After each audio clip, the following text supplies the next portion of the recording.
সত্যি অনন্য। নতুন 11 তলা ঝকঝকে বিল্ডিং, ঝা চকচকে কেবিন, সঙ্গে ওপিডি। নামী বেসরকারি হাসপাতালের অত্যাধুনিক কর্পোরেট ধাঁচের পরিষেবা এবার মিলবে এসএসকেএমে।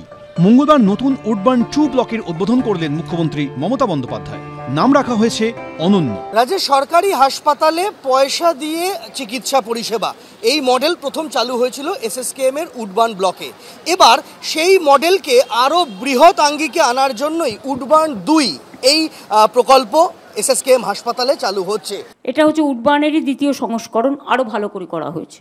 এখানে তুলনায় অনেক কম খরচে বড় বড় কর্পোরেট হাসপাতাল স্তরে সমস্ত সুবিধে পাওয়া যাবে। 11 তলা বিল্ডিংয়ে অত্যাধুনিক পরিকাঠামো তৈরি করতে মোট খরচ হয়েছে 67 কোটি টাকা। এখানে মোট 131 জন রোগীকে চিকিৎসা পরিষেবা দেওয়ার পরিকাঠামো থাকছে, যার মধ্যে 102টি সিঙ্গেল কেবিন, 8টি ভিভিআইপি স্যুট, এইচডিইউ আইটিইউ মিলে আরও 21টি বেড মিলিয়ে ক্রিটিক্যাল কেয়ার ইউনিট রয়েছে। এক ছাতার তলাতেই থাকছে pathology lab, x-ray, USG, radiology সহ বিভিন্ন সুবিধা। তবে সিটি স্ক্যান ও এমআরআই এর সুবিধা পাওয়া যাবে নতুন বিল্ডিং এর উল্টো দিকে মূল উডবার্ন ব্লকের একতলায়। অনেকেই নামী বেসরকারি হাসপাতালে চিকিৎসা পরিষেবার খরচ বহন করতে পারেন না, তবে উডবার্ন 2 এ চিকিৎসার খরচ রয়েছে সাধ্যের মধ্যেই। সিঙ্গেল কেবিনের ভাড়া প্রতিদিন 5000 টাকা।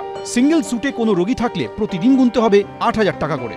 এইচডিইউ 12,000 এবং আইটিইউ এর ক্ষেত্রে প্রতিদিন বেড ভাড়া রাখা হয়েছে 15,000 টাকা। এর মধ্যেই ধরা থাকবে চিকিৎসকের ফি। তবে অস্ত্রোপচার হলে আলাদা ওটি চার্জ এবং অ্যাটেন্ডেন্ট চার্জ লাগবে। দিতে হবে বাইরে থেকে কেনা ওষুধের দামও। আপনারা খুব লার্জলি কাজটা করছেন, বিক্স আপনাদের যে রেকগনাইজ করেছেন, আগামী দিন হয়তো আরও বেশি রেকগনিশন পাবেন। স্বাস্থ্য দপ্তর থেকে 10 লক্ষ টাকা এর জন্য আপনাদের দিচ্ছি, জাস্ট অ্যাজ এ অ্যাওয়ার্ড। শুধু ইনডোর নয়, এখানে থাকবে ওপিডিও। সেই মতো তৈরি করা হয়েছে অত্যাধুনিক ব্যবস্থা। ওপিডি 1, ওপিডি 2 অ্যান্ড ওপিডি 3 এই তিনটে। এই ওপিডিতে সন্ধ্যেবেলায় চিকিৎসকরা বসবেন এবং সেই ওপিডির ভেতর কিরকম দেখতে, একদম কর্পোরেট ধাঁচের ওপিডি। আমাদের দেখতে পাচ্ছি এখানে চিকিৎসকরা বসবেন, রোগী এলে রোগীকে সাহায্য করার জন্য, পরীক্ষা করার জন্য তার যে বেড সেইটা থাকবে। সূত্রের খবর, এসএসকেএম এর বহির্বিভাগ, জরুরি বিভাগে আসা রোগীরা নিজে থেকে ইচ্ছা প্রকাশ করলে এই উডবার্ন 2 ব্লকে ভর্তি হতে পারবেন। আবার এসএসকেএম এ ভর্তি থাকা রোগীরাও পরবর্তী সময়ে চাইলে নতুন এই ব্লকে স্থানান্তরিত হতে পারবেন। তবে কার্ডিওলজি, সিটিভিএস, স্নায়ু শল্য বিভাগের রোগীরা প্রাইভেট কেবিনে ভর্তি হতে পারলেও সেখানে ওই সংক্রান্ত অস্ত্রোপচারের সুযোগ থাকছে না। সেক্ষেত্রে এসএসকেএম এর সব সংশ্লিষ্ট বিভাগের অপারেশন থিয়েটার নির্দিষ্ট ফি দিয়ে ব্যবহার করা যাবে।